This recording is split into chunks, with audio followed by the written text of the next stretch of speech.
Öncelikle dün gerçekleşen yerel yönetimler seçiminin ülkemize, milletimize, demokrasimize hayırlı olmasını diliyorum. Önemli bir sürede, uzunca bir sürede aslında bütün partiler, değişik adaylar toplumla görüşlerini paylaştılar. Kampanyalarını özgür bir şekilde yürüttüler. Herkes söyleyeceğini söyledi. En sonunda vatandaş sandıkta son sözünü söylemiş oldu. Tabii hala devam eden bir süreç var. Hukuki bir süreç tabii, biliyorsunuz. İtirazlar, bazı sandıklarla ilgili yeniden sayımlar, Türkiye genelinde bu tür süreçlerin devam ettiğini görüyoruz. Türkiye bir hukuk devleti elbette. Siyasi partiler, adaylar kendi haklarını, hukuklarını elbette uygun hukuki mekanizmalar içinde arayacaklardır. Ama son kararı elbette hukuk ve yetkili merciler vereceklerdir ve bir süre sonra bu seçim kesinleşmiş olacaktır. Bunlarla baktığımızda Türkiye genelinde AK Parti'nin %45'e yakın bir, 45 civarında diyelim, bir oy oranına sahip olduğunu görüyorsunuz. Cumhur İttifakı ile birlikte %52'ye yakın bir oy oranından bahsediyoruz. Bu da gerçekten bir başarı. Bu süreçte tabii Cumhurbaşkanımız gerçekten çok yoğun bir mesai sarf etti. Parti teşkilatlarımız, bütün ilgili birimlerimiz bu vesileyle tabii bütün teşkilatlarımıza, gönüllülerimize, koşturan bütün herkese şükranlarımızı sunuyoruz. Değerli arkadaşlar, genel itibariyle baktığınızda huzur içinde geçen bir seçim oldu. Malatya'da sadece bir acı hadise yaşandı. Bir daha yaşanmamasını temenni ediyoruz. Bu vesileyle ben tekrar Malatya'daki bu acı hadiseden dolayı hayatını kaybedenlere Allah'tan rahmet diliyorum. Aileleri başta olmak üzere başımız sağ olsun diyorum. Bunun dışında genel itibariyle hakikaten huzur içinde geçen bir seçim süreci yaşadık. Bu süreçte baktığınız zaman tabii Türkiye'nin geneliyle ilgili değerlendirmeler yapılabilir. Bir de Doğu Güneydoğu ile ilgili değerlendirmeler yapılabilir. Doğu ve Güneydoğu'da özellikle önemli oranda AK Parti'nin güç kazandığını, bazı belediyelerin el değiştirdiğini görüyoruz. İşte Ağrı örneği, Bitlis örneği gibi, Şırnak örneği gibi farklı belediyelerde el değiştiren belediyeler söz konusu. Yine oy oranlarında değişimler söz konusu, belediyeler değişmese bile. Bu durum tabii iyi bir analiz edilmeli. Gerçekten Doğu'da, Güneydoğu'da yaşayan insanlarımız AK Parti'ye bu dönemde çok ciddi bir güç verdiler. Sayın Cumhurbaşkanımız da dün özellikle Kürt vatandaşlarımıza teşekkür etti. Gerçekten Doğu'da, Güneydoğu'da Türkiye'nin içinde bulunduğu durumu çok iyi kavrayan halkımız gereğini yaptı ve güçlü bir destek sundu. Ben de bu vesileyle hepsine şükranlarımı sunuyorum. Hayırlı olsun diyorum bu neticeler. Diğer yandan tabii baktığımız zaman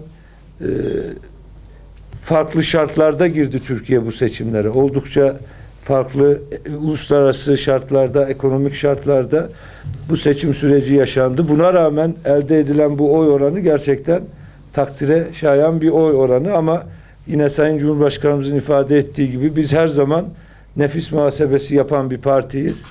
Oy oranlarımız ne olursa olsun mutlaka dönüp kendimize nerede eksiğimiz var, nerede boşluğumuz var, bunları sorup geleceğe dönük bir nefis muhasebesi de her seçimde olduğu gibi bu seçimde de inşallah yapacağız. Ve bugünden itibaren o sürecin Ankara'da genel merkezimizde başladığını ifade edebilirim. Önümüzde 2023'e kadar bir seçim yok. 2023 Haziran ayına kadar genel bir seçim yok. Yerel bir seçim yok. Dolayısıyla Türkiye uzun bir aradan sonra ilk defa seçimsiz bir uzun döneme girmiş oldu. Bunun kıymetini hepimizin bilmesi lazım. Özellikle de ekonomi, dış politika gibi alanlarda seçimlerin olmadığı bir ortamda çok daha fazla konsantre olarak meselelere adımlar atılmasının mümkün olduğu bir döneme girmiş bulunuyoruz. Bu dönem Türkiye için bir fırsat penceresidir. Bu fırsat penceresini hep birlikte iyi değerlendirdiğimiz takdirde ekonomide yapacağımız reformlarla, dış politikada alacağımız inisiyatiflerle, demokraside, başka alanlarda atacağımız adımlarla inanıyorum ki Türkiye 2023 ve ötesine geçen hedeflerine çok daha yoğunlaşarak bu süreci değerlendirecektir. Dolayısıyla bu fırsat penceresi önümüzde duruyor ve bugünden itibaren artık seçimi önümüzdeki süreçlerde tabii sonuçlar kesinleştikten sonra seçimi geride bırakıp geleceğe odaklanmamız gerekiyor. Önümüzdeki 4,5 yıla özellikle odaklanmamız gerekiyor. Bunu da ülkemiz için, milletimiz için en iyi şekilde değerlendirmemiz gerekiyor. Bunu da yapacağımıza inanıyorum. Bu yeni dönem inşallah Türkiye için yeni bir atılım dönemi olacak. Çeşitli sahalarda yenilikler için, reformlar için, yeni projeler, yeni programlar için bir dönem olacak inşallah. Ve Türkiye dünyada çok daha yerini, gücünü pekiştirecek inşallah. Huzur ve güven ortamı içinde kardeşliğimizi yücelterek, birliğimizi, beraberliğimizi pekiştirerek geleceğe yürümeye devam edeceğiz inşallah.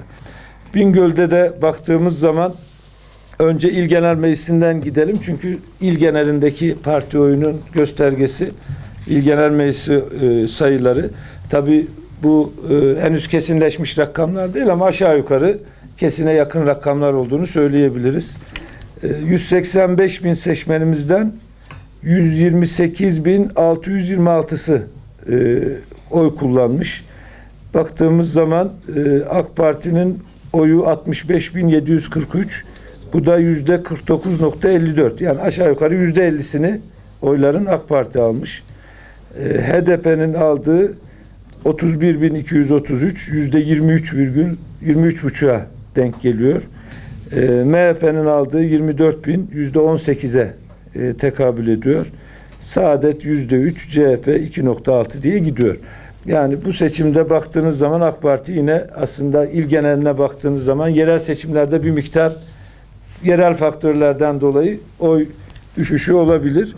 Bu normaldir. %50 civarında yine güçlü bir konumunu devam ettirdiğini il genelinde söyleyebiliriz. Merkez belediyemizde katılım maalesef biraz düşük oldu.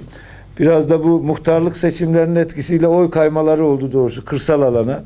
Ama bir taraftan da mevcut oylarında bir kısmı sandığa yansımadı. Katılım maalesef biraz düşük seyretti.